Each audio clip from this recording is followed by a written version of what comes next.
It's November 24th, 1992. Sonic 2 just released on the notorious Sonic Tuesday, and Sonic is on top of the world.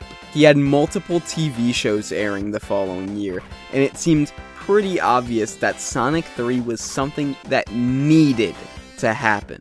But the team had very grand plans for Sonic 3. They didn't want it to be just another 2D platformer Sonic game.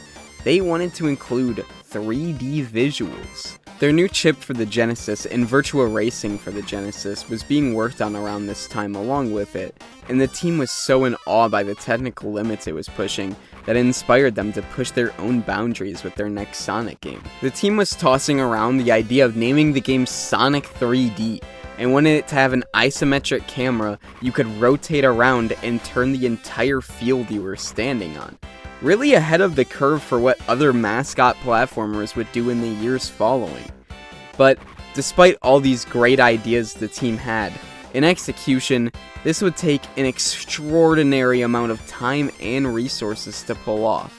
And they had one huge obstacle in the way. The world's largest fast food restaurant and toy producer, McDonald's.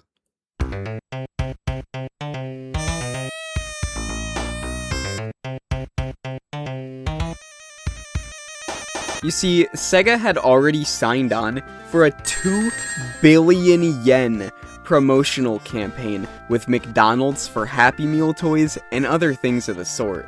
So it was absolutely mandatory Sonic Team had the game out by February of 1994. And for those who don't know, that translates to about 20 million US dollars. And for people in other parts of the world, that translates to, well, a lot of fucking money. This created multiple problems for practically everybody involved. Not only did they now have to split Sonic 3 into 2 separate games, this entire situation caused Sega to commission the development of Sonic Spinball from the team over in America to hold people off for Sonic 3. With only 8 months to spare, the team had to absolutely rush Sonic 3 out the door and cut almost half of the levels from the game, and release Sonic 3 simply as the A-side of the record in February 1994, and finish it all up with Sonic and Knuckles in October of 1994. Utilizing the lock-on technology of the cartridges, these created the full, final Sonic 3 experience. But what happened to the original Sonic 3D?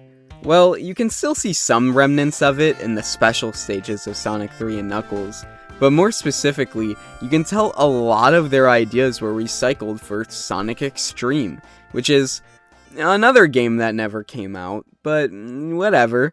We also got Sonic 3D Blast in 1996, but this game was developed by Traveler's Tales, now known for their work on the LEGO games, but this game was made more just to fill a release schedule and get a new Sonic game out that was, whoa, 3D! But this game came out like months after Mario 64. And that game completely changed the landscape of 3D video games itself. And Sonic himself wouldn't get his full-on 3D game until Sonic Adventure in 1998. Which, you know, is better than Mario 64, but like, it didn't have the same impact on gaming that Mario did. And all of this happened because of one fast food chain. If Sega never signed the Happy Meal deal that early, would Sonic 3D have been a genre-defining platformer that changed games forever? Or would it have just been a weird game to look back on like Sonic 3D Blast that just turned out weird and badly aged to time? Was the Happy Meal rushing Sonic 3 a blessing in disguise for Sonic? I guess we'll never know. Sonic would come back to McDonald's a good few times, even returning exactly 20 years later in 2024 for a promotion for, you guessed it, Sonic the Hedgehog 3. But the next time you see one of these little McDonald's toys in your bin of childhood toys you have stashed away in your basement, or an antique shop, or a Goodwill or something, just remember how much stress they caused to all those developers at Sega.